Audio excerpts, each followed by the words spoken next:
Okay guys, so in today's video we'll be talking about the 2026 Nissan Armada. Yes, 2026 Nissan Armada.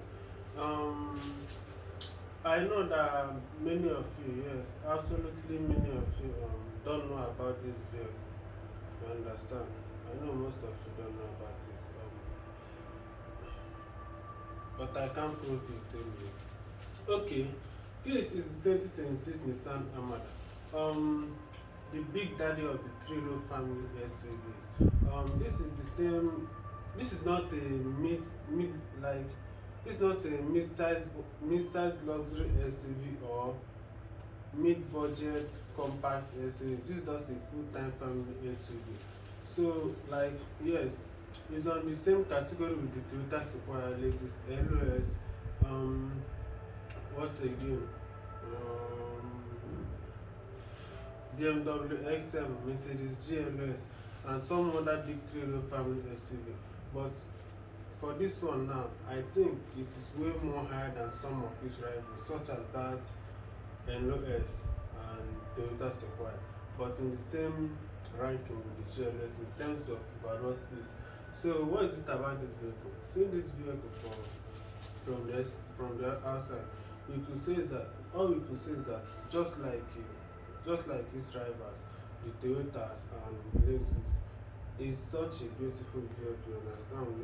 We won't rate it higher than that. I would say that it's such a matured looking family SUV and also rugged.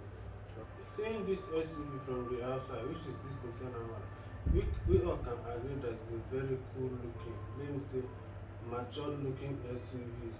But we can't say that it's both like that is more beautiful than the Lexus TS or sorry Lexus LOS or the Toyota Square. All I can say is that it's the same category with specification with them. And again, I forgot to mention, it's the same category with the Hyundai Palisade. Yes, Hyundai Palisade is much more beautiful and futuristic than it, but anyway, it's still good to go. And one thing I do like also about this exterior is mainly the headlights. The headlights, I do love how it's very well positioned with the separated high and low beam, which are LED. In some with the option packages, I think you can get a very good LED, like automated LED light in this Nissan.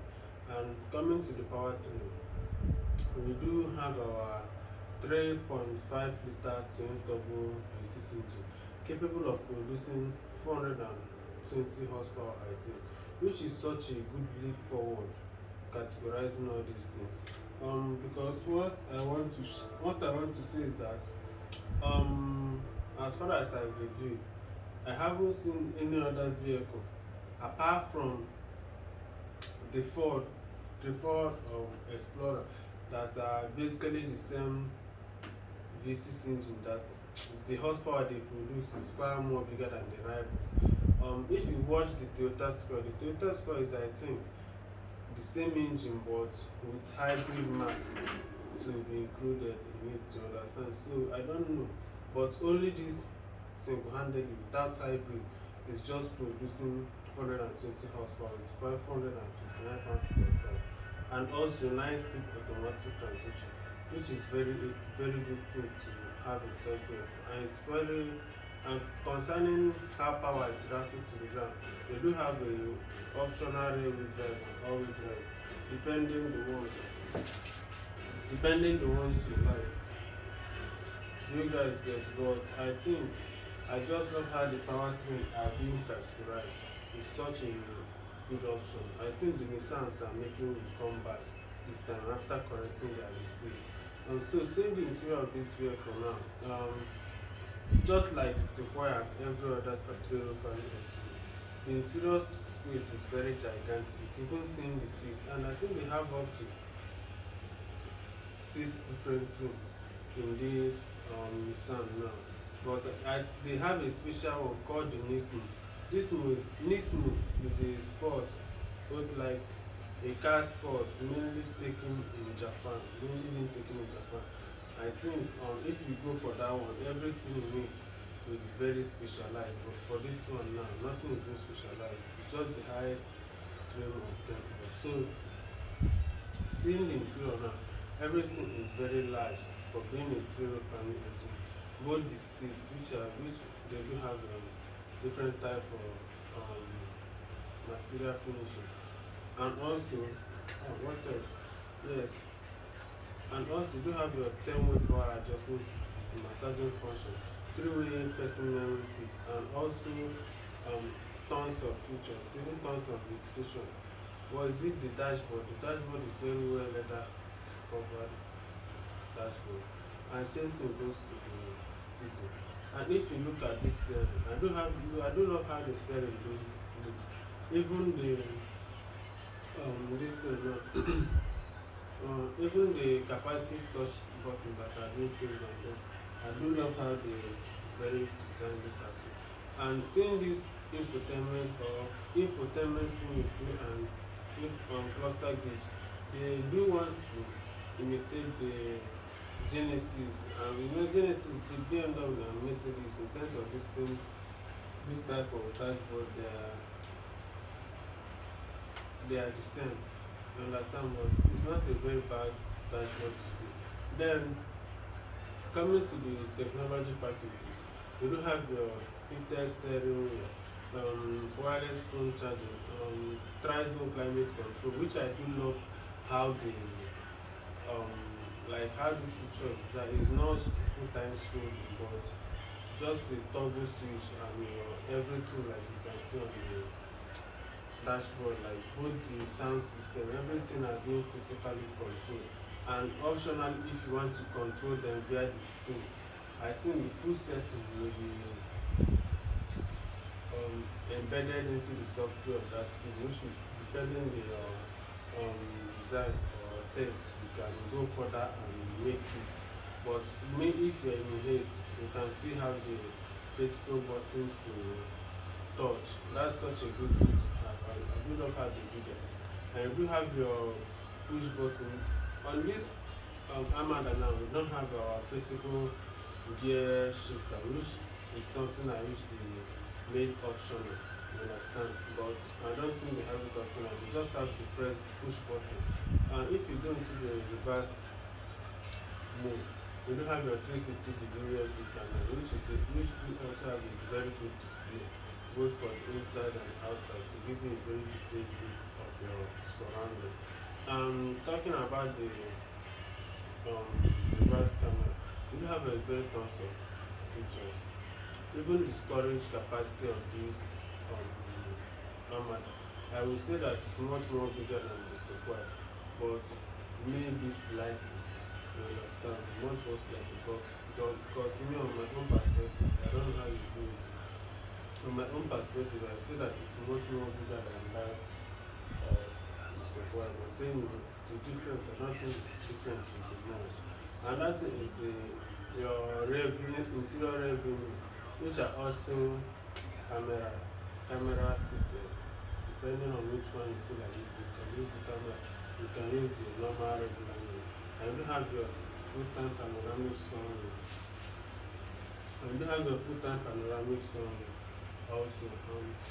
This vehicle is such a good vehicle to have. Like everything in this vehicle, I don't have it physical to express my feeling, but seeing it from the others, I will say that this vehicle, if I have to choose after the Hyundai Palisade, I think I select the Nissan Armada to be my second option. You understand? Then going as far as to the second row seat, I do love the second row seat is far more better than the ones that I've seen. Though that they are almost the same thing, they are all capstan shape with your accessories at the rear, both your climate control and your function for heated seat and ventilated for the passenger, and your USB chargers and all stuff like that. You can also recline and adjust the seat according to your sitting position, which seen here is very good in all of that, no issue. And also getting to the rear seat of that, like the third row of this vehicle now, I was like seeing it and I will say that no need to argue at all, that they are among the best in terms of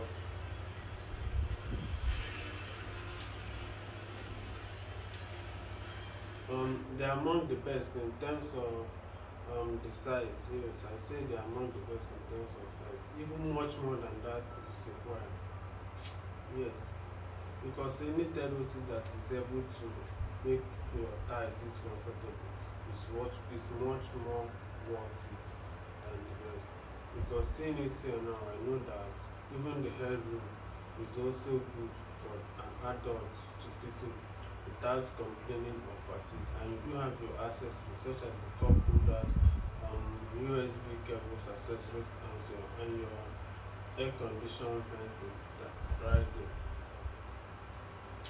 Same thing coming to this rear Amanda, coming to the rear side of this Amanda. We could see that every element here will be also LED feature. You understand? Both the brake, reverse, turn signal, and everything. And the tailgate with power fitted. I think power lift of course, but optional or maybe depending how the technology package are being designed.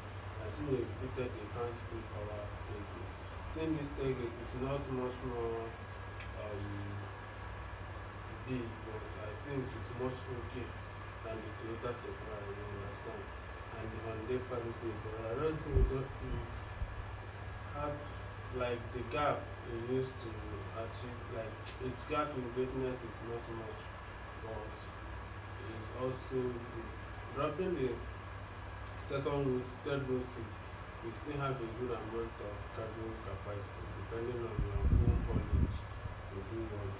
And going as far as dropping that second row seat, the entire vehicle is made for you.